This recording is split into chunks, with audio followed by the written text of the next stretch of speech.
To week 8, there's actually not long in the semester to go. So if you're getting overwhelmed by all of your other assessments and assignments and reports to write, then just hang in there because we don't have too much longer to go. And today what we're going to do is we're going to look at tests of internal controls and audit sampling. So you had a little bit of work to cover on sampling when it came to the pre-work.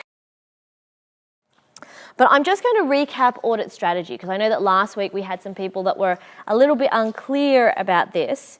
Now remember, our audit risk model that we have right here is the tool that helps us figure out what audit strategy to use. Right? And we've got a whole range of strategies from substantive testing right through to testing internal controls. Now I know that you all know that to actually use the audit risk model, we don't actually use that formula there. We know DR equals AR over IR times CR. And we know that detection risk and inherent and control risk move in opposite directions. So if inherent risk and control risk are high, there's a high risk of misstatements, then our detection risk needs to be low to counteract the fact that there are potentially lots of misstatements within the financials. And so we set low detection risk to have a substantive audit strategy to go and search for more of those errors that we think are in the misstatements. So high or low detection risk isn't a good or a bad thing. It doesn't, low detection risk isn't better than high detection risk. It just means that we have a different audit strategy. So let's go to our first little quiz question that I'm going to set up for you today. Let me just turn it on. All right. So when you're logged into Learning Catalytics, it'll actually say, place your mark on the internal control in this question. If we look at our little solution there, the tag or the little the little plastic tag that's on the item. If you walk out the shop with that still on, it might have a dye pack that might explode onto your clothes. It might have cause something that beeps, so it's the bigger, chunkier version of the RFID tag. So now I'm going to give you another one, and it's a slightly harder one. Place a mark on the internal control in this image here. And you've got Audit Senior back then, when he was Audit Junior. This is before his brother was born. And we're at West Point at Blacktown, if anybody's in Blacktown. So have a look there and see if you can find the internal control. So now let's have a look at the results. Somebody had a person's foot. They're close, but not quite on the mark. So you can see there, anywhere on those big gates. Now it might look like advertising, but inside those is the RFID tag readers that go with the tag on the clothing from the previous question. So you've got to have both of those to make that internal control work. And hopefully if you go out the door, there might be a beeping sound or something happens. Now, in this image, I'm at Rebel Sport in this one. If I was at JB Hi-Fi, you might see a security guard standing out the front. There's a security guard and he checks the bags and he makes sure that the receipt is on the bag. So no matter where you go, you can look for internal controls. And the more that you practice looking for internal controls, the easier it's going to be in a more stressful situation like an exam or an assessment to go, here are the internal controls. All right, so practice, practice, practice, and you can also practice control weaknesses. So in terms of our controls, we have to understand the internal control structure. All right, and that's that pyramid. Remember I draw the pyramid and I say that there are all these components, so we need to understand the structure of the internal controls, and we have to identify the potential, misstatements that could come if a control is not working correctly or if the control is missing altogether, because we want to know what companies are doing to try and prevent or detect misstatements.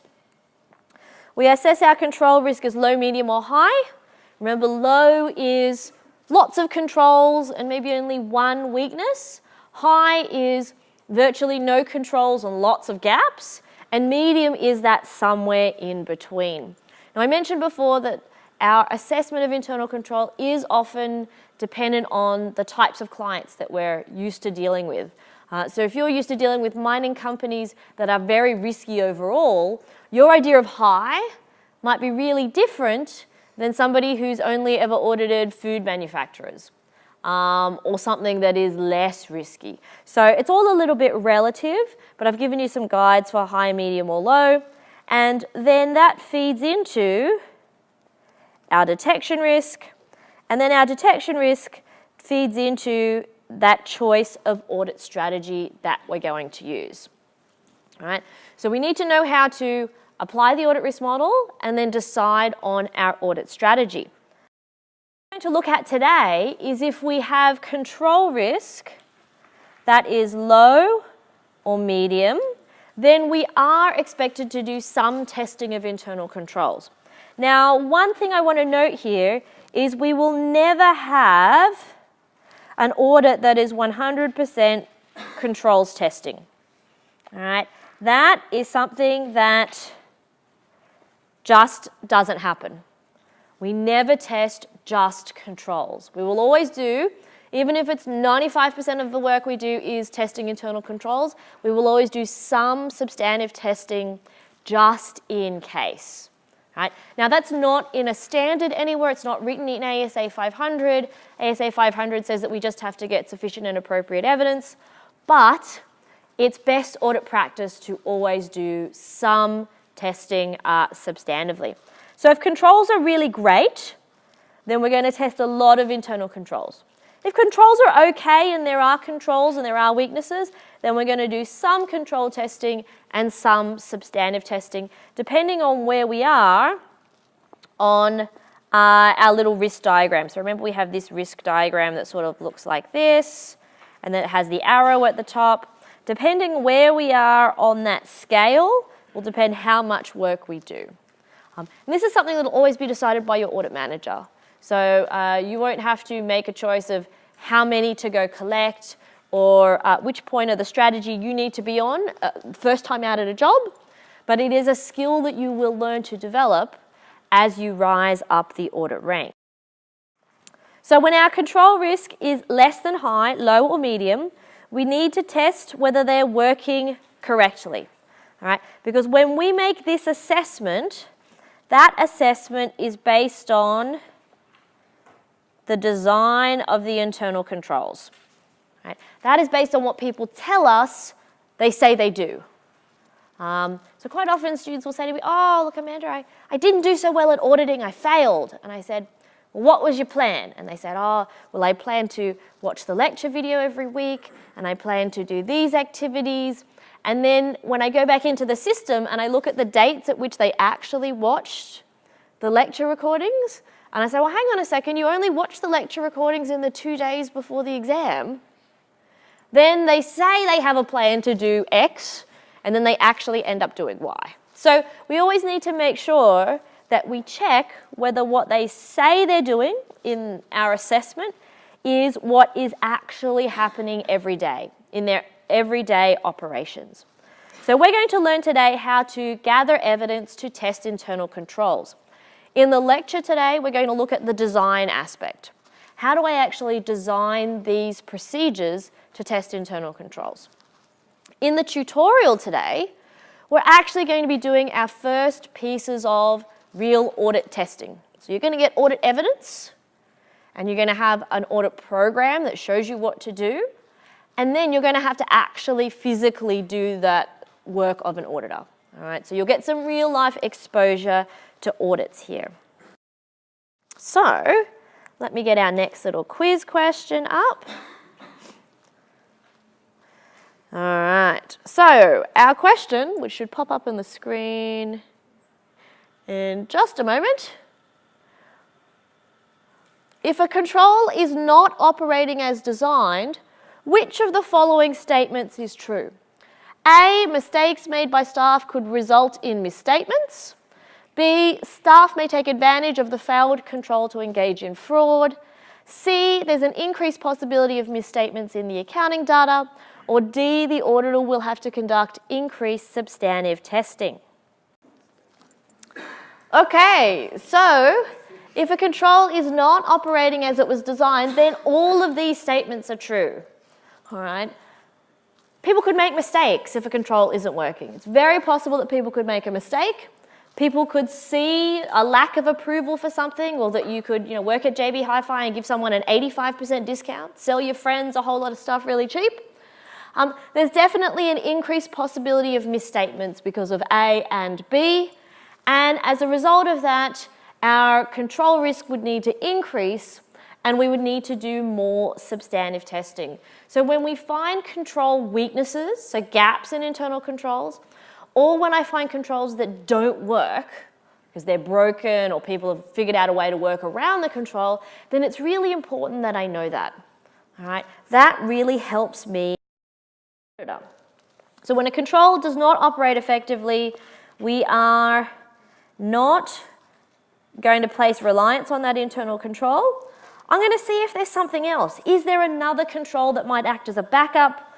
But if there's not, what I'm going to do is I'm going to increase my level of control risk. If I increase my level of control risk, what happens to my level of detection risk? Does it go up or down? Down. All right? And that will result in the need to do much more substantive testing. So how does this actually help me? Because finding control weaknesses or finding a control that is not working is actually really helpful. So when you have a failure of controls, let me draw some of my diagrams that show, our accounting data, etc. So let's just imagine inside my little blue circle here is my accounting data. All right. And then on the outside of that, I have my system of internal controls. All right. And let's assume that there are no gaps in the internal controls, but we know that at this point here, and at this point here, this point here, and this point here, we have some internal controls. Now, if I didn't know where the internal controls were, I might assume that there could be misstatements anywhere in here. Right? They could be anywhere, and I'd have to look potentially everywhere. Now, what if I find out that a control is actually broken? So let's say I go to this control just here, and I find out the control doesn't do what it's supposed to do. It actually allows the wrong transactions in. And that means that potentially in this segment of the financial statements, or that segment of the information where information populates from this internal control, where am I more likely to find errors? Out here in the main part of it, or in this little segment? In the segment, all right? So if I know that a control risk exists here, a control is broken, that actually helps me as the auditor pinpoint exactly where I need to look for the misstatement. Right? If I find out that one person, for example, has not been following the rules set by the company, and that person is being giving inappropriate discounts to people, then I know that I need to search for sales made by that salesperson and not sales made by everybody. Okay? So this is still what we call risk-based audits. All right? And all of our audits are based on risk. Because what we do is we say, where are misstatements more likely? And they're more likely, there's more potential or risk of a misstatement where there's an inherent risk, or where there is either where's my eraser? That one. Whether there is actually a control missing, like I've just created a little breakdown in the internal controls there, or there's a control but it doesn't actually do what it's supposed to do. Right? And that means that for us, instead of just stumbling around trying to find misstatements everywhere, I can pinpoint. Right? And that's the whole point of trying to plan out our audit. We want to plan out our audit to be efficient. All right? And I always use the murder mystery analogy here. So, say we're here in the lecture theatre and it's nighttime and suddenly the lights go out. Right? It's dark, it's pitch black, we can't see anything, the screens go out and we hear a scream. Ah! And then let's say we find Isabella on the floor down here, she's dead. Right? And luckily some forensic science students happen to be walking by and we rope one in and the forensic science student says, okay, looking at the stab wound that killed Isabella, the person that stabbed her is left-handed. All right? Hands up all the left-handers. Oh, there's only 2 of us. This isn't going to work. So, it's either me or, what's your name at the back? Josh. It's Josh or I. All right? So instead of having to test everybody, who has blood on their hands, who looks suspicious, who might have motive for killing her, if we know it was someone left-handed, then you can cut out a whole lot of the population and look at Josh and I as the prime suspects. Right? I once did that example and I was the only left-hander, so that was not a good example. But we need to look at ways in which we can try and narrow the field to make our audit more efficient. And that's important because for our partners, that affects profitability. Right? They're interested in making sure they make a profit.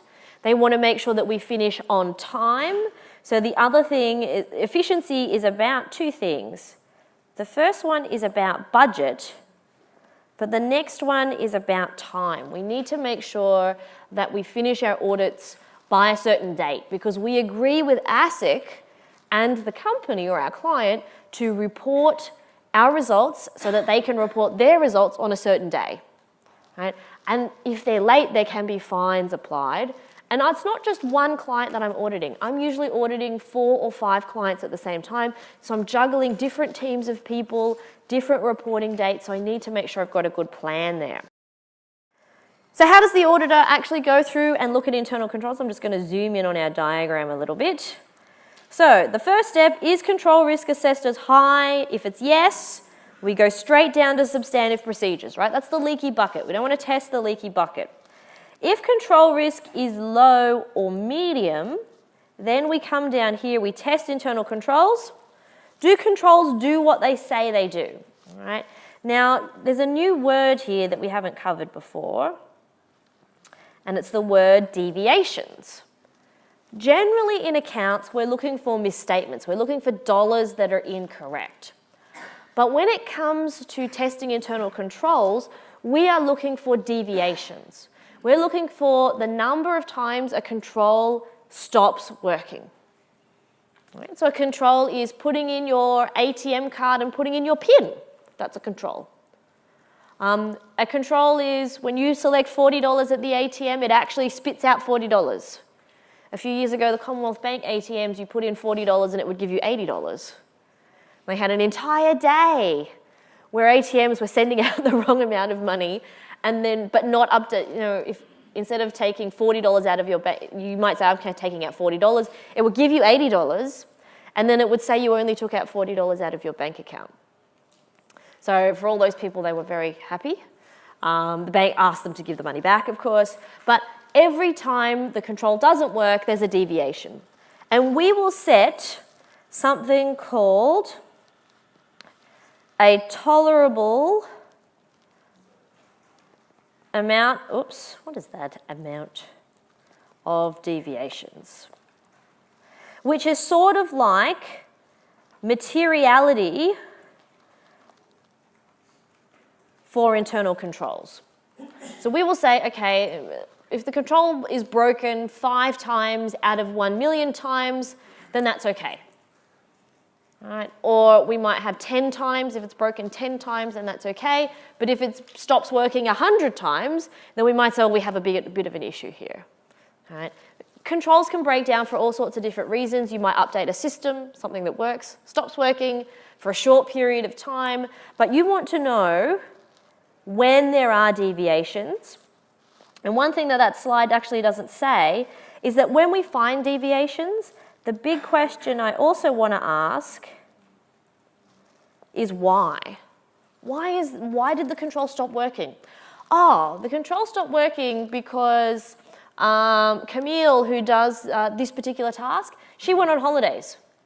So for a month, there was no proper person to check something or do something, so that's why we did something else. So you want to find out why, because it might tell you, are there any more deviations that could be coming up?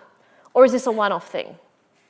Right? Because if you find with internal controls that you have one control that breaks down and it's only a very small thing and it makes a small error, but that happens every single day in every single transaction for 6 months and you don't notice, that could snowball into a much bigger issue. All right? So the why question is one that we always want to answer. Now, as we mentioned before, if there are lots of control problems and they don't work, we have to increase our control risk assessment. We know that our DR has to go down, and then we do more substantive testing. Now, in this instance, we'll usually talk to our client as well. We'll talk to them and say, oh, look, we found a lot of issues with internal controls. The amount that we said we'd charge you for the audit, it's going to have to be more. All right? We're going to have to charge you slightly more because substantive testing costs more money to do. Generally, we have to collect more evidence. It's more labour intensive. It might delay when you're going to prepare your audit report and when the client is going to be able to release their financial statements. So if you find issues like this that might adjust your audit strategy, you need to talk to them and make sure that you communicate to them. Now, controls versus substantive testing, I mentioned before, we're testing to make sure are the controls working, whereas when we're substantive testing, I'm looking for dollar value errors, all right? And we're going to get onto substantive testing next week. Next week, we're going to be doing dollar value error stuff. This week, we're looking at the testing of internal controls. So what do you have to do in terms of planning? Remember last week I talked about the 4 rules for designing a test. When we put together our audit program is our recipe. All right? It's our recipe for the audit. It says, here are the tests that we're going to do, and here are the people who are going to do them. So when I put together my recipe, I just don't say, well, here are the ingredients. I need to have my steps, right? My instructions. So I make decisions on 3 particular factors. Factor number 1, what procedure? All right, that's the bit that says nature, the type of procedure. Are you going to inspect something? Are you going to confirm something? Are you going to check something? Most often when we're testing internal controls, we're looking at documents, we're watching people, or we're reperforming something. Now I think Louisa sent me an email last night at about 9:30 with a question about the difference between reperformance and something else. If that was your question, I will get to it. I just didn't have time at 9:30 last night to get to it. But when we're testing internal controls, inspection and observation and redoing something is usually the most common. The second question we have to ask ourselves is, when do I have to do this test? Is it something like observing staff doing a stock take that only happens at certain times of the year? Can I do some testing before the end of the year? Or do I have to do it at the end? All right. So I have to figure out when. That's really important. Let me write that with a pen. Oh, where's my pen? When. And then the third thing we have to do is extent.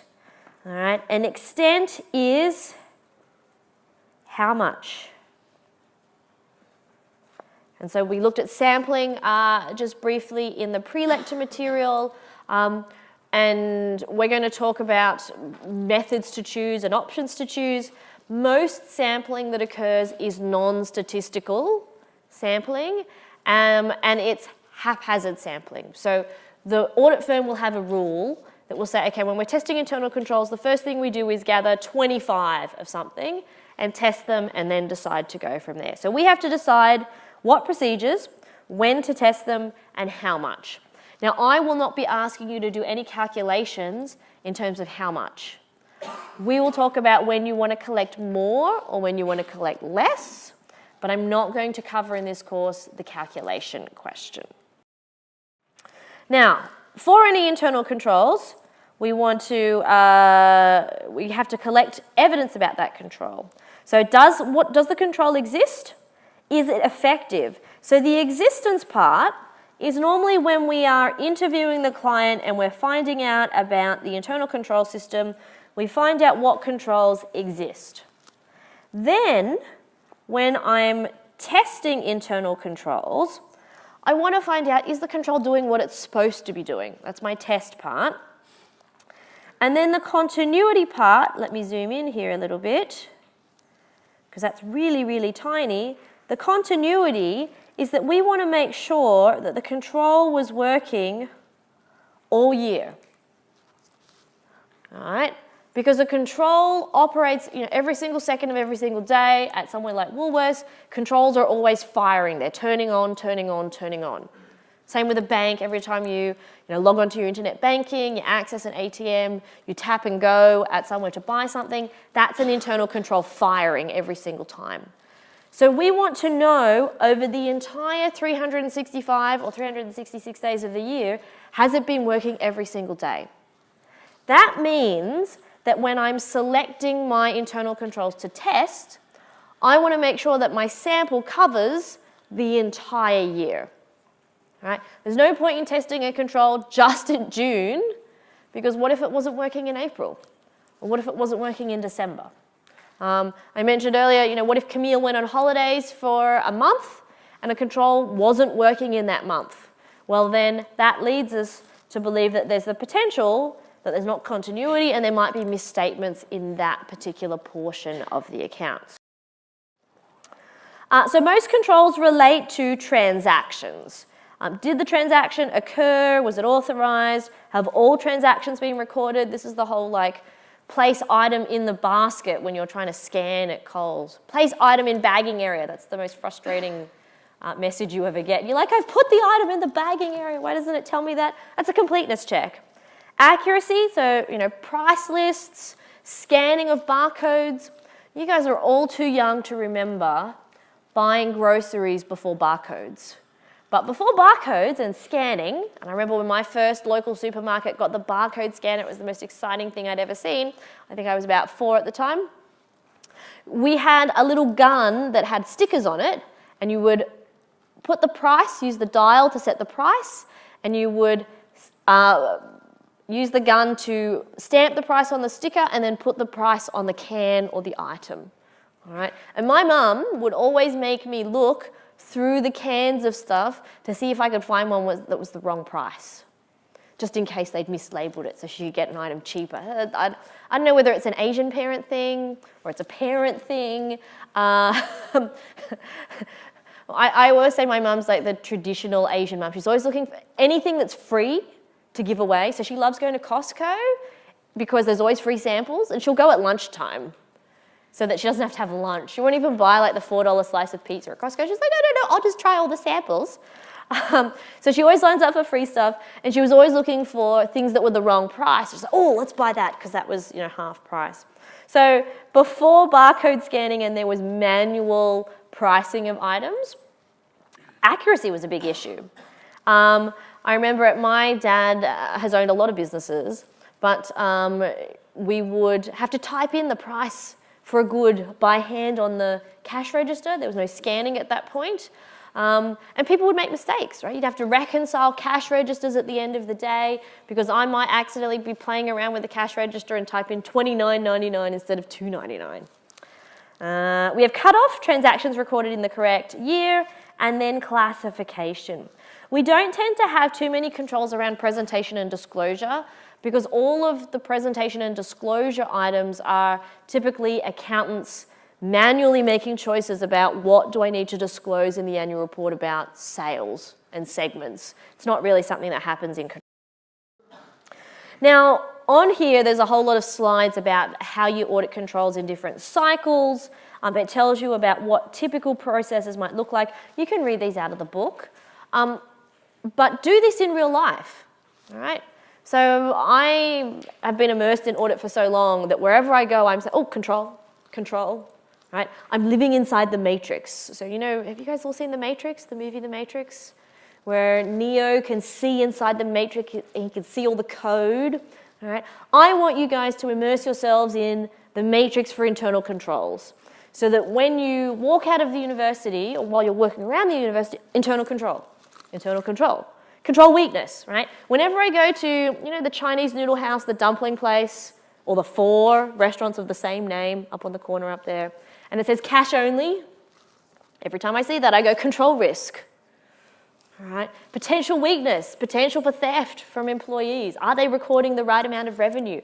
How could I estimate revenue based on perhaps the amount of flour or vegetables or whatever they buy? Could I use my cost management systems information to work backwards from raw materials to estimate revenue if I'm worried that cash might go missing or they might be underreporting revenue?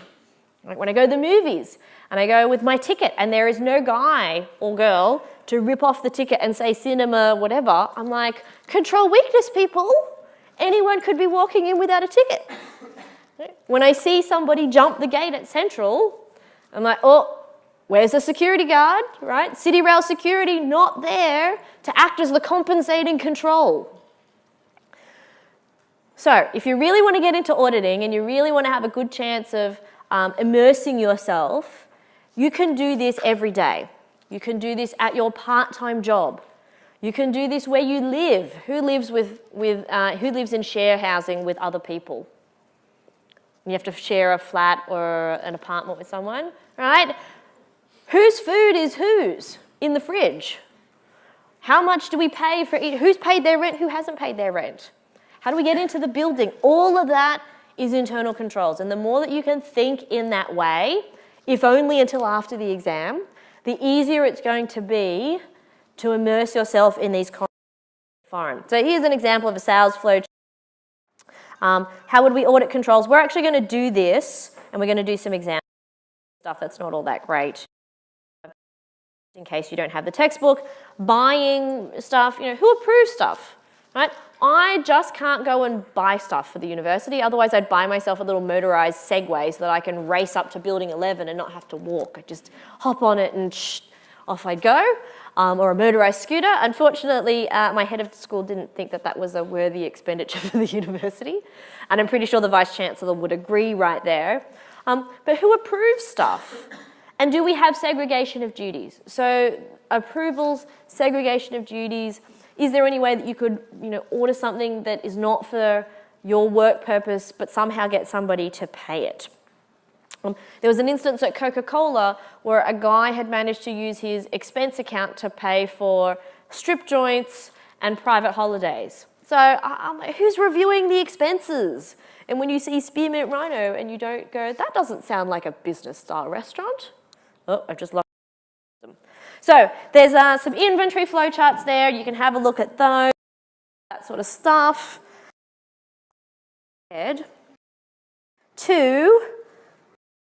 Well, payroll, hang on, let me just log this computer back in because I need to be,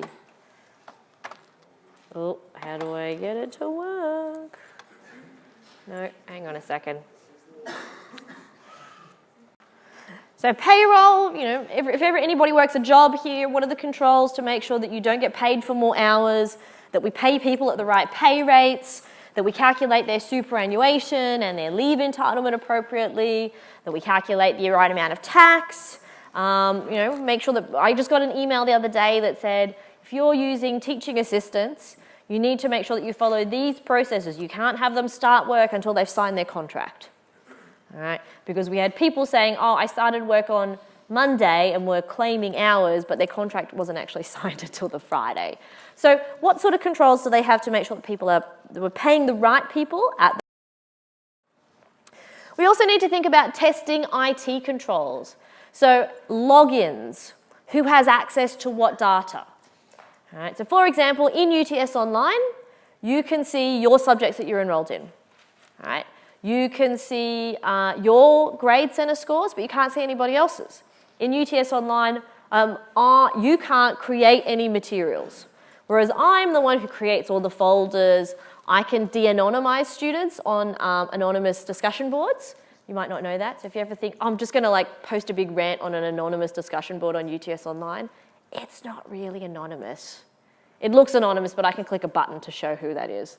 So just be careful if you ever think that, yeah, I'm just going to go on an anonymous rant. Do that in your student feedback survey, because that really is anonymous.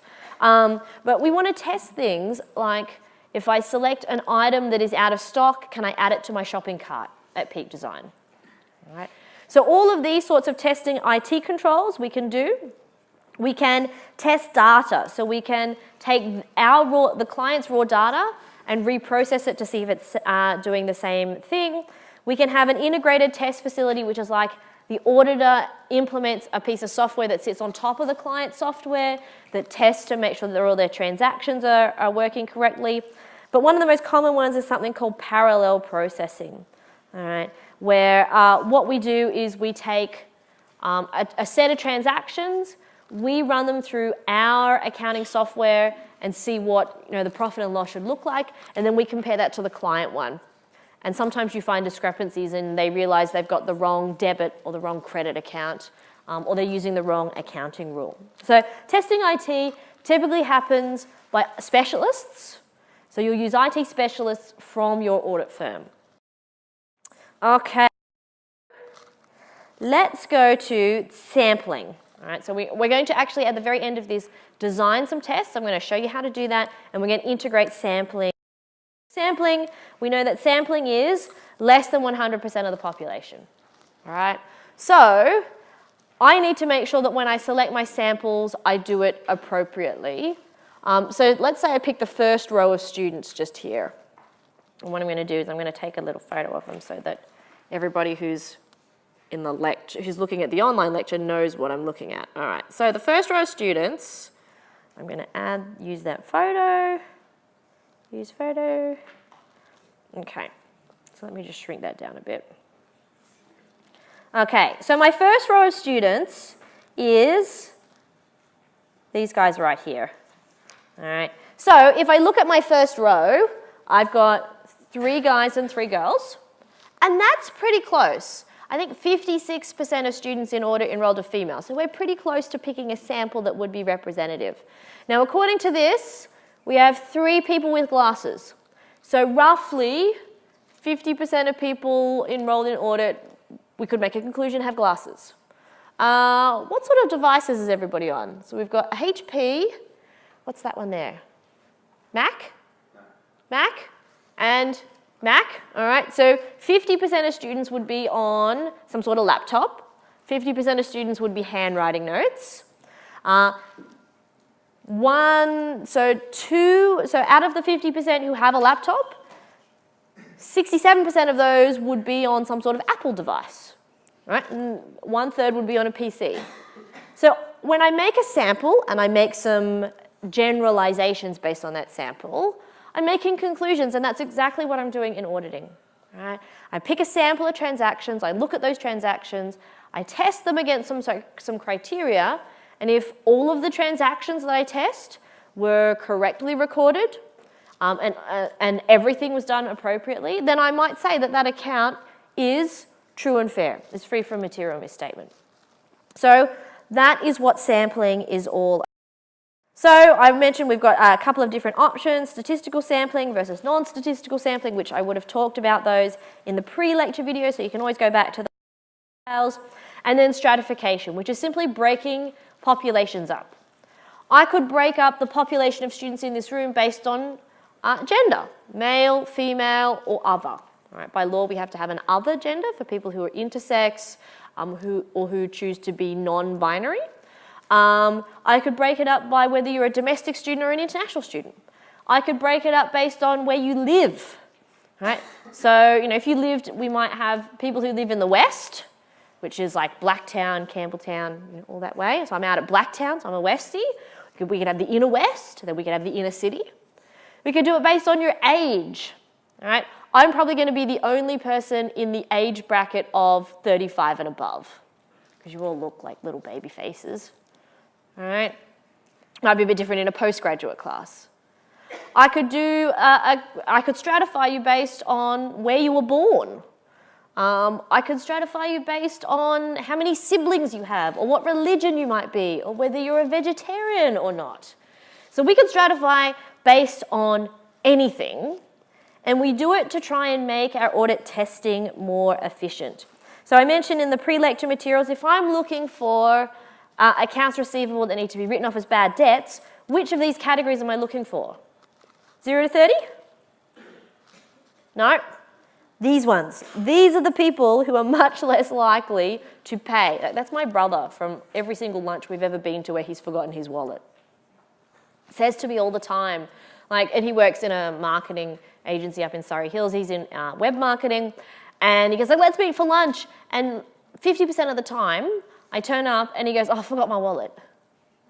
Oh, can you pay today? I'll pay you back, I promise. And the longer I leave it to get that money back from him, the less likely he is to pay. So I'm pretty sure I'm still owed from lunch 20 years ago. And I think my chances of getting that back are pretty slim. But if he said, I don't have money, I'll say, hey, now that we've got PayPal, just send it to me via PayPal. Before PayPal, and I had to hand him for a bank deposit, it was less likely. But now it's a lot more likely. So if I'm looking for overdue, bad debt expenses to be written off, I'm more likely to find them here. All right, so I split up my sample to make. So how do I sample? Number one, what's the test? Because once I design the test, figuring out where I'm going to select the sample from, what documents, what transactions, the population is really easy, all right? Because once I have my design, the population becomes self-evident, and I'll show you how that works. We need to decide, do I need to break it up? Remember, we're not doing the calculation size, so we don't have to worry about that. Select the right method, and usually the method will match back to the procedure. And I'll talk about which methods, sampling methods, will fit which audit procedures a little bit better and which audit assertions. Then I go and I perform or I execute. So sometimes another word that is used is execute. I'm going to execute my audit procedures and I'm going to gather some evidence that will allow me to take my small conclusion about my sample and do what we call generalize to the population. All right, generalize to the population. Okay, so those are our steps and they work out fairly logically, and we're going to be doing this. Okay, so our next step is to design some control tests. I'm going to help you learn to identify the population. We're going to decide whether to stratify, select the sample method, all right? And then in the tute today, we're actually going to do the tutorial, the execution bit, all right? Now, for those people who are watching the video and are not here in the in-person one, it won't matter that you learn how to do the testing first, okay? It doesn't matter whether you do them. So what influences my sample size? And this comes out of ASA 530, my sampling standard. So if there's more risk, more sample. If we are willing to accept more deviations, more chances that the control is broken, I can collect a smaller sample. If I think that there's going to be more possibility of the control not working, someone tells you, oh, we have this control, but it works on and off, like we don't know what's going on, sometimes it's working, sometimes it's not, I'd collect a bigger sample. If I want to have more reliance, so if I have low control risk and I want to put more reliance on my tests and do less substantive testing, I have more. And number 5 is counterintuitive. Number 5 says if I increase the number of sampling units in the population, it won't impact how much I select in my sample. And what that really means, I guess, is more along the lines of this. So let's say you have 500 transactions a year, all right? And you might say, okay, I'm going to select 25. The next year, that's T1, in T2, the company has grown. And the company now has 2,000 transactions. I'm not necessarily going to go to 100 in my sample size, all right? I'm not, because it's increased by 400%, I'm not going to increase this by 400%. I might say, well, if controls still look good, then what I might do is I'm going to test 40. Okay, so I'm going to increase, but it's not going to be at the same rate. Now, later on down the line, or in a slightly different client situation, let's say you're Woolworths, and Woolworths goes from 1.4 billion transactions to 1.6 billion transactions. In that instance, you're probably still going to only test 100 transactions for internal control. All right, because for a company like Woolworths, they've got a lot of internal controls. They have, dedicated teams to making sure they're always working. Control risk is expected to be very low. And when you use some of the formulas, the statistical formulas to calculate sample sizes, if the population is 1.4 billion versus 1.6 billion, it'll still give you almost the identical number. All right, so that's when it says an increase in the number of sampling units will have a negligible effect. When you get to really large sizes of transactions, that effect is negligible. When you're still in smaller companies, there's still going to be an increase, but just not at the same proportion. Okay, so that can be a little bit confusing sometimes to students. So how do I test my internal controls? I test to see whether the control is working, all right? And the best way to do that is to physically do it. We're going to be doing that in the tutorials, and the documents are online for you to do it yourself as well. So, any questions before I go into my practical exercise for Cloud 9? No, we're all good? Okay. So, my 4 rules for designing my audit program, still the same as last week. Number 1, use the right technical name. Number 2, use client-specific information.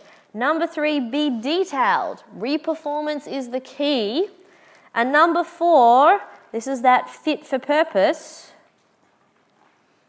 section. Make sure that what you're testing actually is fit for the control or the assertion. So let's get into some real examples. All right, I'm going to just set up the next learning catalytics question.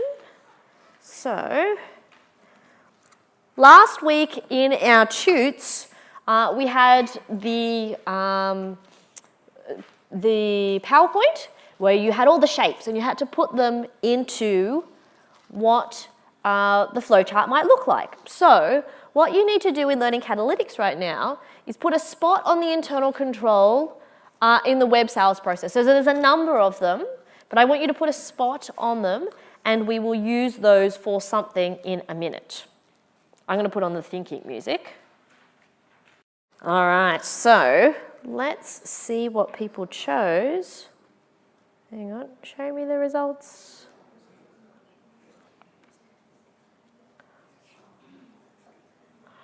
Okay, so we had a number of different areas where there are internal controls, and I'm going to highlight these on the little slide here so that we can see them.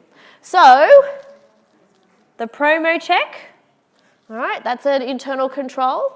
We have to have the correct shipping cost is an internal control. It automatically links that through to the database. We have the box matching the order is an internal control. And then the people have to initial the little packing slip to say, yep, I've done it.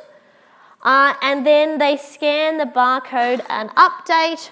One that I don't think anybody actually had there, but automatically emailing the customer could also be considered an internal control. So there's a couple of different ones there. Oh, I forgot one extra over here. Sorry to those people that got that one. Once you register, the payment is made, it says that the orders are automatically processed. So we've got a number of different controls here. And what we want to do is we want to try and design procedures to actually test them. All right? So we would need to have a procedure to test that the correct promo card and gift card give you the right response. If you select a certain shipping destination, it matches to the actual shipping information. That when we have a payment, that a sale is automatically recorded. That they're doing this initialing and the matching of the boxes. And that when they put the label on the package, that we then see the barcode details and the customer email are generated.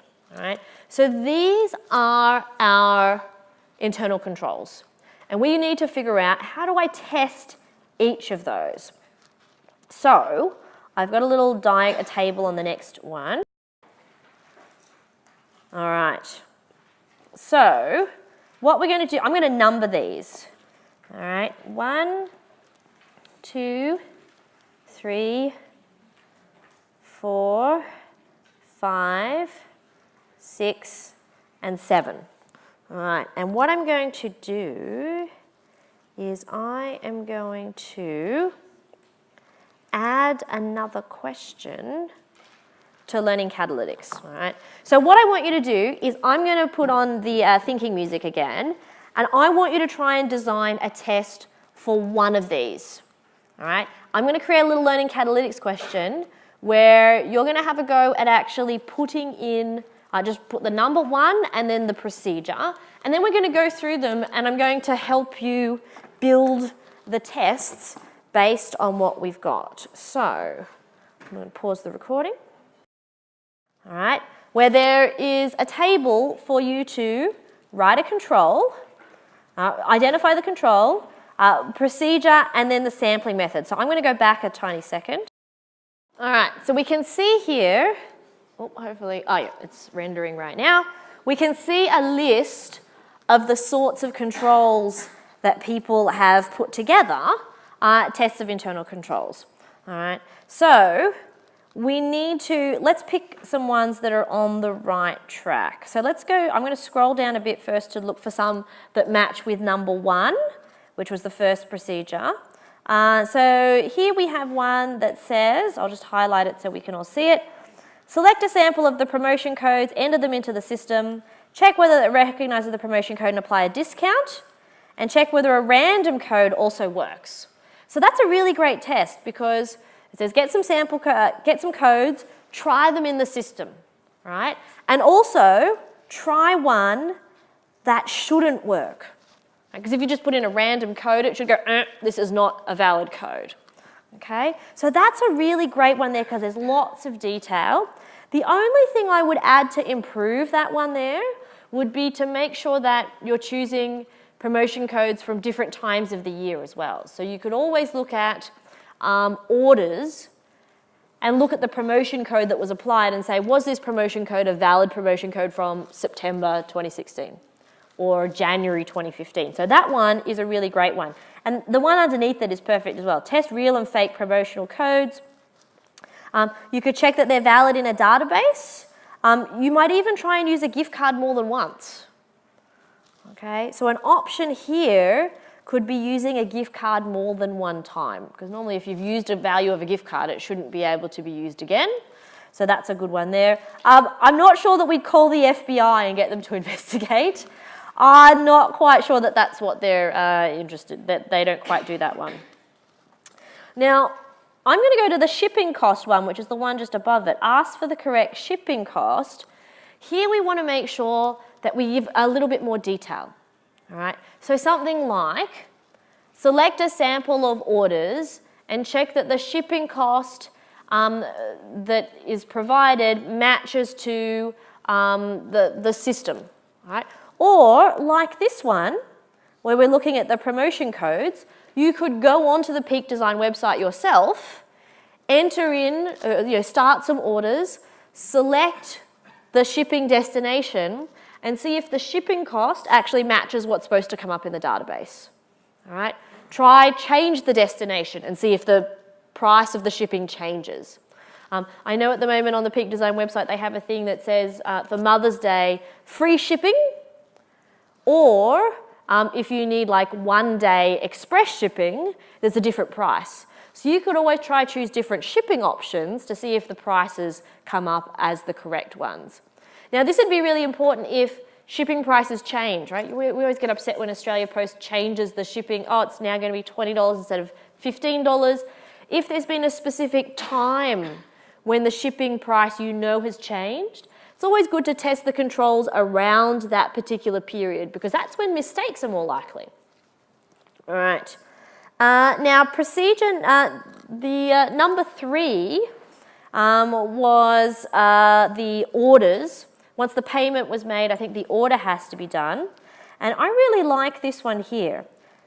Randomly inspect registered customer orders to test the completeness and accuracy. Now, that's a really great procedure.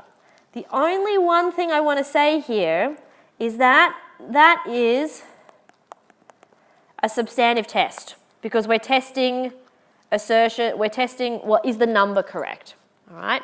What I want to do here is I want to select those orders and just make sure that when the customer paid, the sale was recorded, right? When I'm testing the control, I'm not testing the detailed number part of the transaction, all right? So for example, with the packing slip, so let's go up a little bit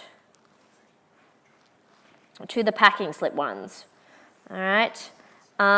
So for example here, choose a number of orders that have already been checked for the goods matching the order. Now you have to do this on the day at the client, because you can't ask them to get a package back that they sent to a customer 2 months ago. So this only can be done at that point in time. You could get a whole lot of boxes before they get shipped out.